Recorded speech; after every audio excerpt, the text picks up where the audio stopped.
Welcome to our exploration of Genesis chapter 30, a fascinating chapter brimming with familial rivalry, divine intervention, and the fulfillment of promises. We delve into the ongoing saga of Jacob, Leah, and Rachel, as well as their expanding family. This chapter showcases the intense personal struggles and the faith-driven perseverance that shape the future of the 12 tribes of Israel.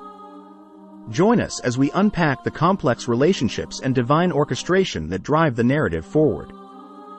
Genesis chapter 30 verse 1 And when Rachel saw that she bare Jacob no children, Rachel envied her sister, and said unto Jacob, Give me children, or else I die.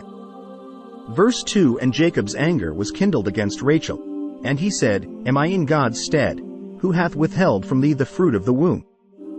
Verse 3 And she said, Behold my maid Bilhah, go in unto her, and she shall bear upon my knees, that I may also have children by her. Verse 4 And she gave him Bilhah her handmaid to wife, and Jacob went in unto her.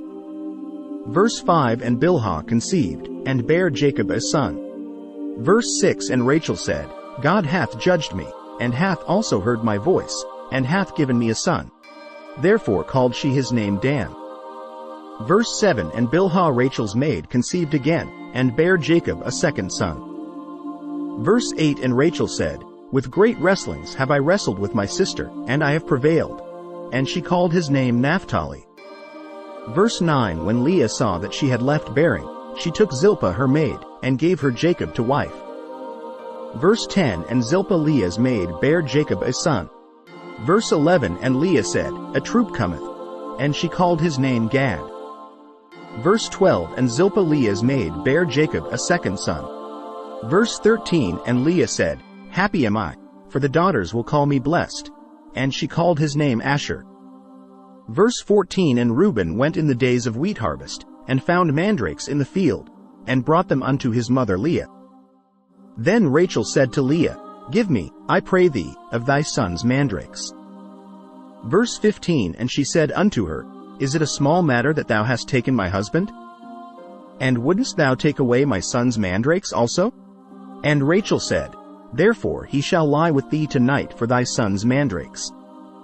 Verse 16 And Jacob came out of the field in the evening, and Leah went out to meet him, and said, Thou must come in unto me, for surely I have hired thee with my son's mandrakes. And he lay with her that night. Verse 17 And God hearkened unto Leah, and she conceived, and bare Jacob the fifth son. Verse 18 And Leah said, God hath given me my hire, because I have given my maiden to my husband. And she called his name Issachar. Verse 19 And Leah conceived again, and bare Jacob the sixth son. Verse 20 And Leah said, God hath endued me with a good dowry. Now will my husband dwell with me, because I have borne him 6 sons.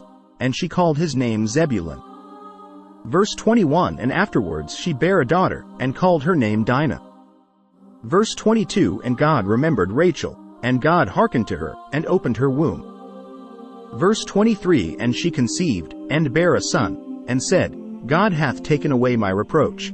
Verse 24 And she called his name Joseph, and said, The Lord shall add to me another son. Verse 25 And it came to pass, when Rachel had borne Joseph, that Jacob said unto Laban, Send me away, that I may go unto mine own place, and to my country. Verse 26 Give me my wives and my children, for whom I have served thee, and let me go. For thou knowest my service which I have done thee. Verse 27 And Laban said unto him, I pray thee, if I have found favor in thine eyes, tarry, for I have learned by experience that the Lord hath blessed me for thy sake. Verse 28 And he said, Appoint me thy wages, and I will give it.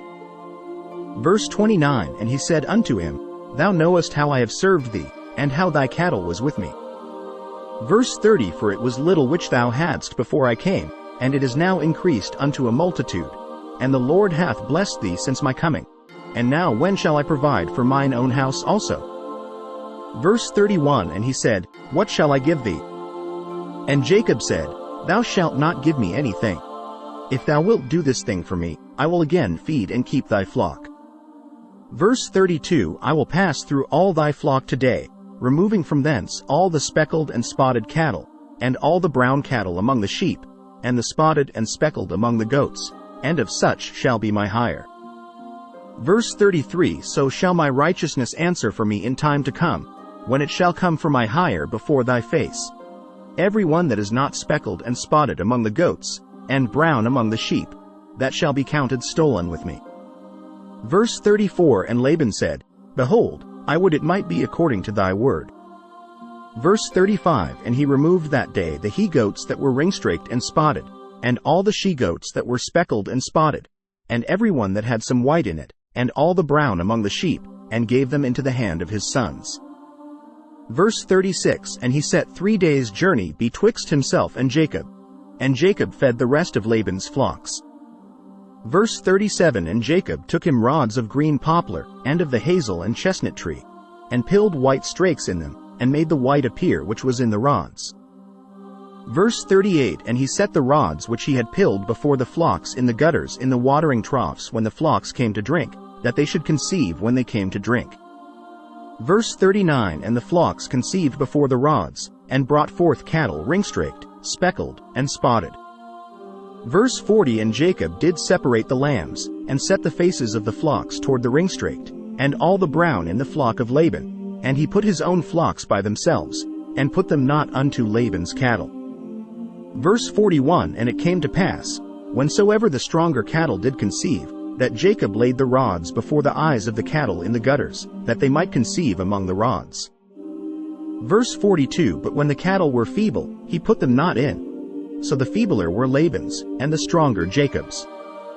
Verse 43, And the man increased exceedingly, and had much cattle, and maidservants, and menservants, and camels, and asses. In conclusion, Genesis chapter 30 provides a poignant look at the human emotions and divine encounters that marked Jacob's journey. The births of his children, through Leah, Rachel, and their maidservants, highlight both human striving and God's faithful provision. Through the lens of this ancient family drama, we witness the unfolding of God's plan, showcasing his ability to work through human imperfection to achieve his greater purpose. Stay tuned as we continue to journey through Genesis, uncovering the rich tapestry of faith, struggle, and divine promise that defines the patriarchal narratives. Like the video. Share the video. Stay tuned for chapter 31. Have a blessed day.